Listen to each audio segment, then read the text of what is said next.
Jalen. Jalen. Yeah. Yes. Yeah. So he brought his family from Springfield to with us here today. So we really welcome you.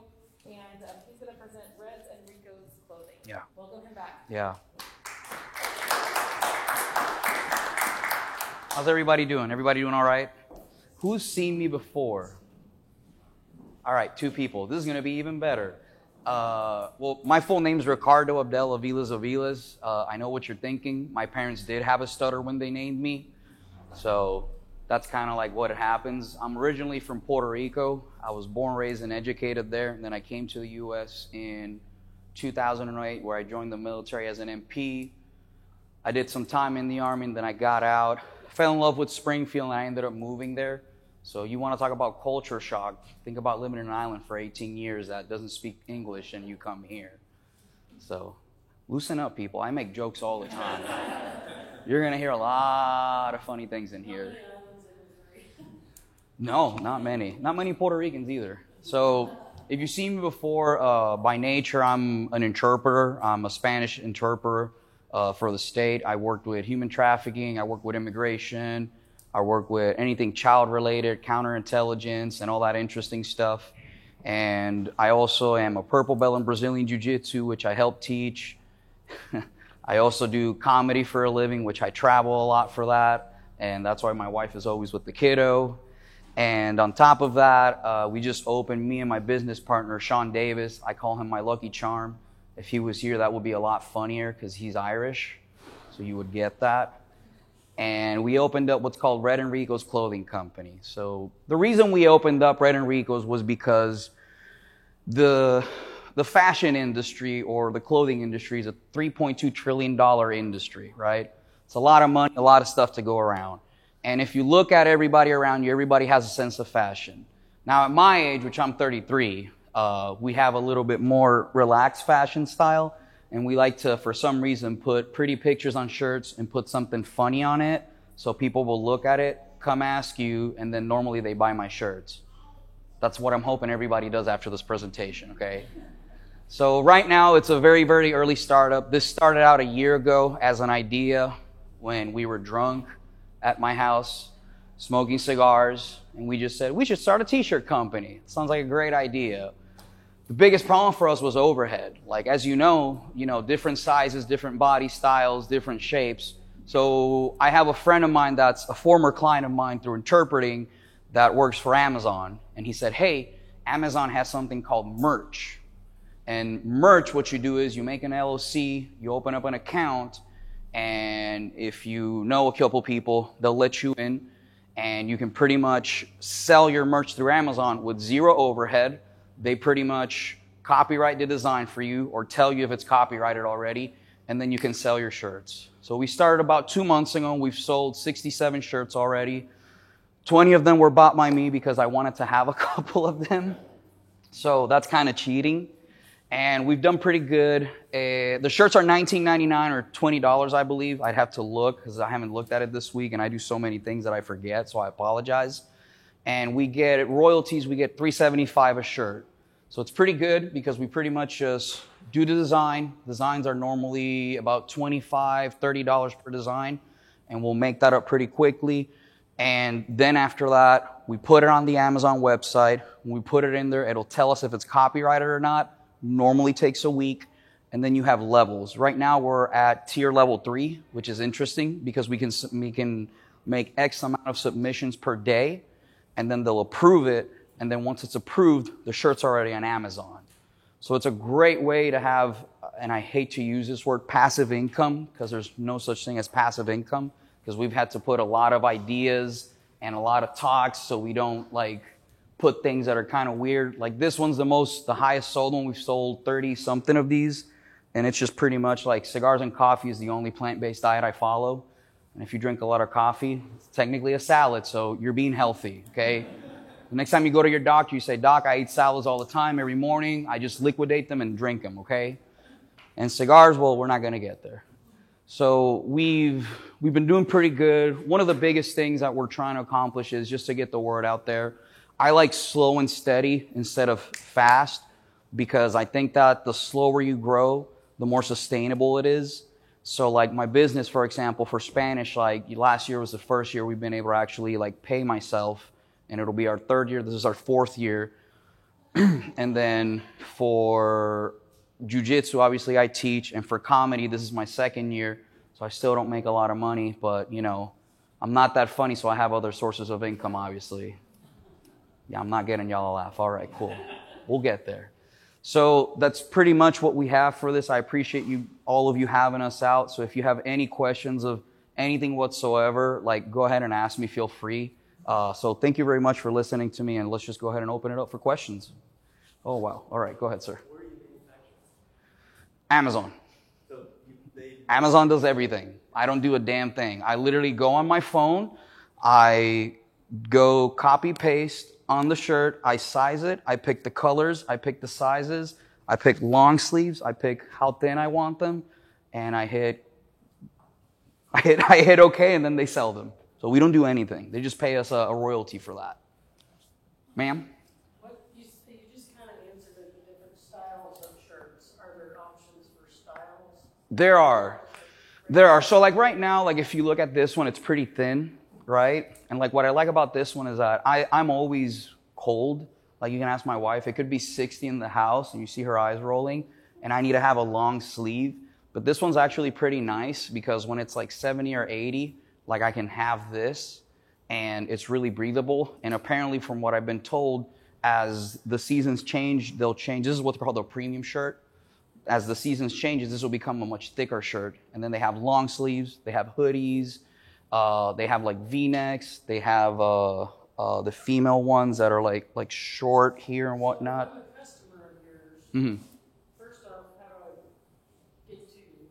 You go to Amazon on your phone and you type in Reds Enrico's clothing. You hit enter, and then my 2 shirts that we have so far will pop up. And can I request for you to build a shirt? Can I build a shirt? Can I give you the logo and the... We're not at that point yet, because the point that we wanted to do is we want to tell stories through shirts. Is the whole point of my company, and I should have made that clear. Me and my friend Sean Davis, we've known each other for 10 years. Yeah, right? You know Uncle Sean.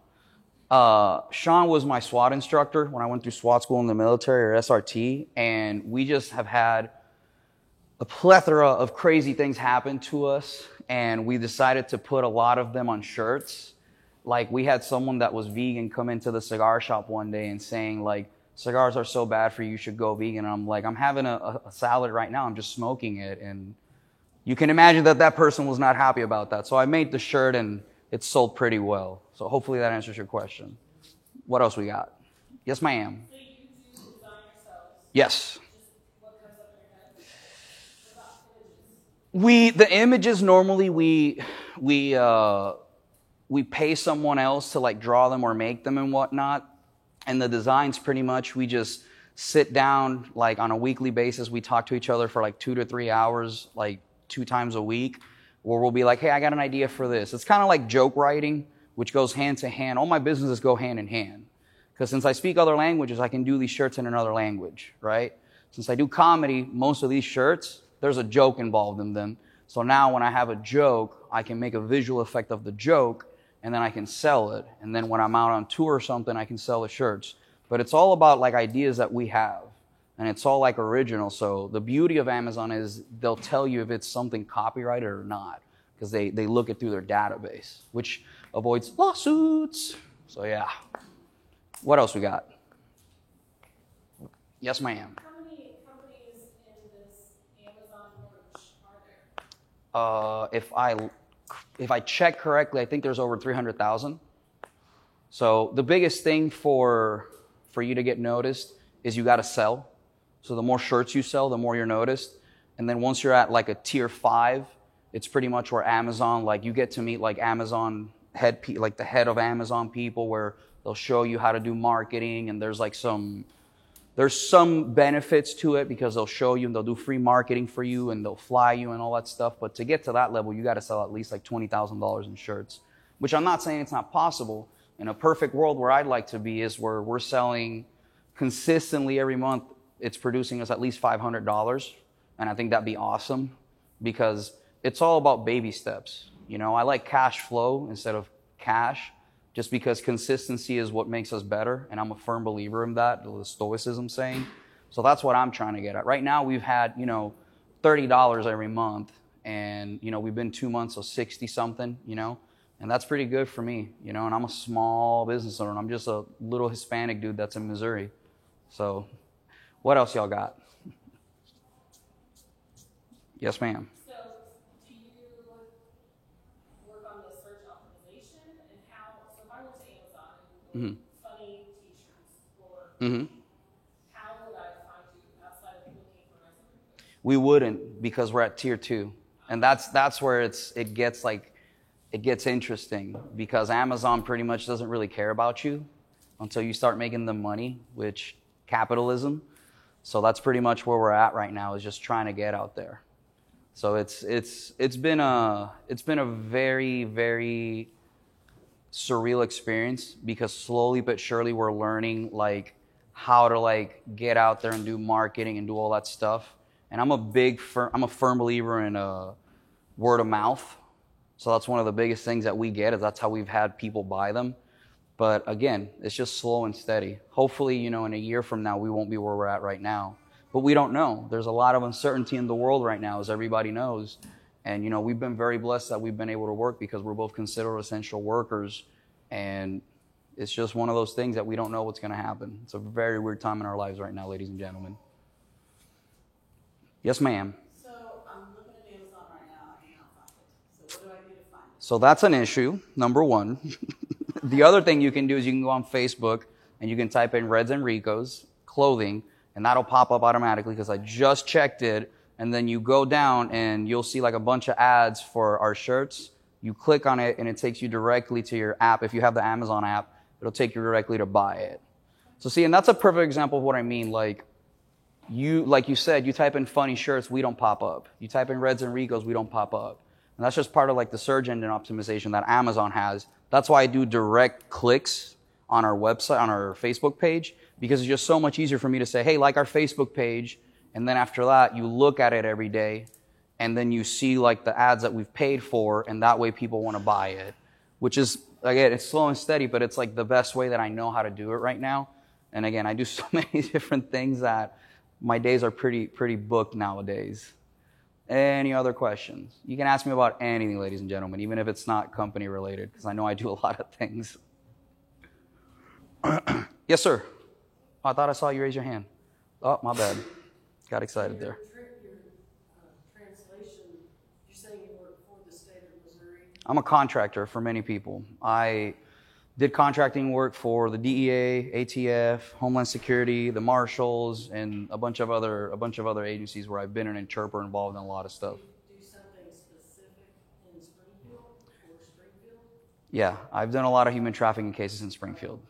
I've been the interpreter for those. You won't see me on the news because interpreters are like ninjas.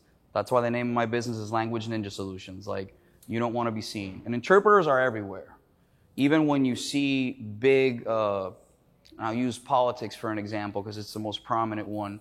When you see two political figures talking from another country, the interpreters are in the background. You're not going to see them. I've been pretty blessed that I've worked with kids. Done a lot of child exploitation cases, a lot of human trafficking cases, and a bunch of other stuff, a lot of domestic violence cases that I've done where I've been the main interpreter. My wife loves when I get calls at 1 o'clock in the morning and I got to go and come back at 6. So that's pretty much my bread and butter. So I'm well known in the interpreting community down in Springfield as that guy. So yeah. Any other questions? Yes, sir. How about your countries of origin for your coffee? I assume you have Irish. We do, actually, and we actually have a shirt that we're working on that, but we've had to change a couple of things because there's actually a joke about the different types of coffee and how they correlate to your humor. Like, anybody in here drink black coffee? All right, you're all officially serial killers right now, okay? Like, that's just how it is, okay? Apparently, if you drink black coffee, there's a psychological correlation, according to the American Psychology Association, that murderers also drink black coffee. But hey, I'm not the one who makes the rules. I'm just a little guy that's just reiterating information. But no, that's a very good question, sir. Yes, ma'am. So, you're in your third business. Yeah. Yes. Where do you see yourself in 5 years? That's something that I normally don't have an answer for, and I'll tell you why. I like to think in terms of quarters, number one. So quarterly, I know where I want to be.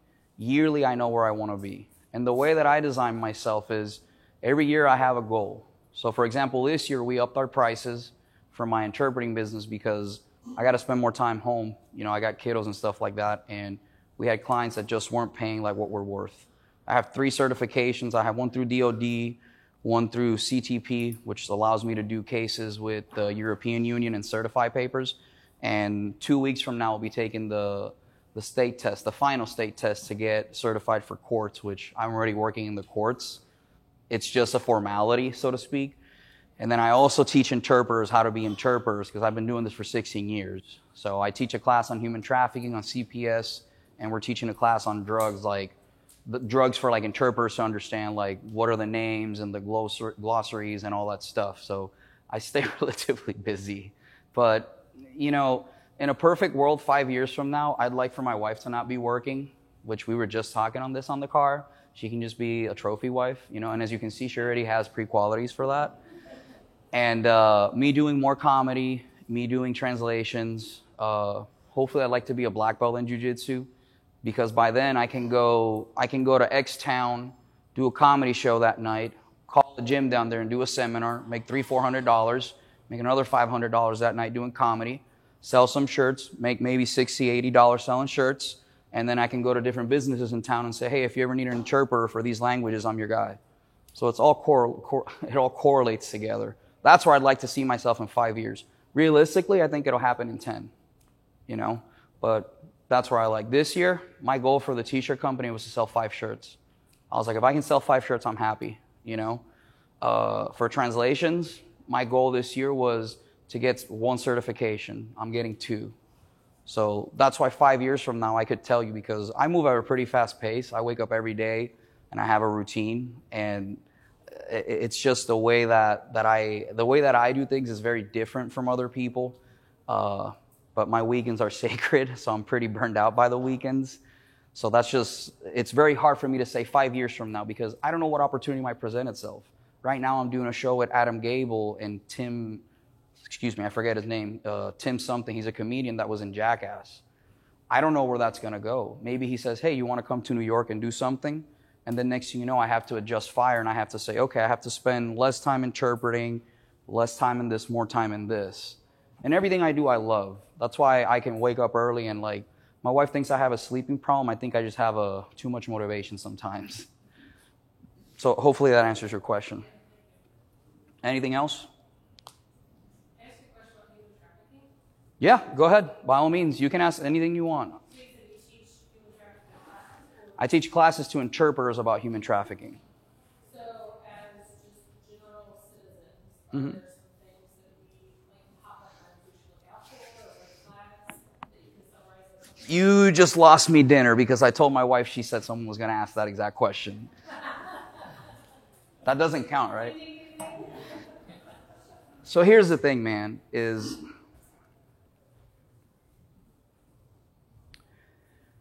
it's a very, very dark world out there. And I'm like the worst person to talk about it, because I've lived in it for so many years, and I had a case where we pulled someone out of a basement that she was tied to it, and we took her to the hospital, and she was 5 months pregnant. Sometimes you're not going to see it. You're just not going to see it. It's a reality of life. And what you're starting to see now with celebrities and like all the things that are happening, it's been happening all around you. This is why I tell everybody, like, and this will go into it, you know your neighbors. Know your neighbors, know the people around you, because you never know what you're going to see. You know, I specialize with kids. I think the biggest case that I've had that was on the news was a family of 7 kids, and 2 of them were trafficked, and all the other ones were being sold for sexual favors. And you have to understand, like, just look around you. Everybody in here is over 30, or you know what? No, everybody in here is an adult, right? Everybody in here knows that when something doesn't look right, and it doesn't smell right, and it doesn't sound right, Affleck, right? If it sounds like a duck, looks like a duck, Affleck. So just understand that little things are going to give some things away. Doesn't necessarily mean there's trafficking. It could be abuse. You know, I've had a lot of cases that it's abuse. The human trafficking that I do is where someone is, the legal definition, where someone is transported from point A to point B for sexual gratifications, favors, and or for money. So I've had cases where people were sold from Ecuador to Nicaragua, to Venezuela, to Mexico, and then they made it across the border, and then they ended up in Springfield or they ended up somewhere else. So understand that you're not always going to know. But if something doesn't look right, man, say something. A 911 call is not going to affect anybody. Because at least, you know, we had a case where a trooper pulled somebody over, and I was the interpreter, and they called me, and the little girl was talking in Spanish. The dude was 52. The little girl was stolen from her home in Texas. They were trying to sell her to somebody. They ended up catching him on I-44, you know? So I don't mean to darken the mood, but it's just a reality. And that's just like what I've lived with for so many years. And you're going to see things. It's just a reality of it. Understand that you're not always going to see it. And unfortunately, you know, you talk about human trafficking and black market. These people don't see people as human beings. They see them as cattle. And that's something that, like, you know, as someone who works in that world, I understand very well. So the psychology of it to me is very sickening. But a lot of people don't stomach it. I've had interpreters straight up just quit on me in court because they just don't want to do it. And I'm like, it's not for everybody. It's okay. But just understand, like I tell people, like, there's so many things that a lot of times you're not going to see it. Tattoos is another thing. Some tattoos mean markings, brandings. Other times it's just someone who was drunk or high and they decided to get a tattoo of a serial number on their back, and then that was just what it was. Other times it isn't. So it's not that black and white. It's very gray. Hopefully that answers your question. Yeah. Yes, ma'am. Are you a resource for the local human trafficking association? Did not know there was a local human trafficking association. No, most people don't know me because I stay very low key when it comes to those things. I recently just started talking about it because my wife was like, it's one thing that you should know, because she's unfortunately overheard some things that I've done. You know, she's overheard some very graphic conversations, and she just doesn't think that should be quiet because I have a lot of I know I have a lot of knowledge on it. And again, you know, there's other people that have way more knowledge than me. You know, FBI agents, cops, my own father. You know, my dad did 30 years in the police force, and he's a plethora of knowledge. But I did not know there was a local organization that does that. They meet and they bring in speakers. I would think they would want to bring you in. Oh, that sounds gravy. Yeah, absolutely. I appreciate that. Yeah, I'm always available for speeches. I go to MSU and do speeches for the interpreting students. Sometimes they don't like what I have to say because I tell them the reality, like, hey, you're not going to just interpret for schools. You're probably going to interpret for people that need medical attention, parents that don't know what they're doing. So, you know, you got to be prepared. So, any other questions? Yes, ma'am. What can we as a community do? I love the ending question. Nothing, just pretty much, you know, thank you for being here. Coming in here is like the biggest thing for me. You can add me on Facebook, Richard Aviles. You know, you can like our pages, Aviles Translations, which is now Language Ninja. If you ever need something done, or if you just want to sit down and talk to me and have lunch, I'm in Springfield. If I'm not at the cigar shop, I'm at jiu-jitsu. If I'm not in one of those, I'm at home with the wife and the kiddos. So thank you very much for having me. Hopefully you guys have a great day.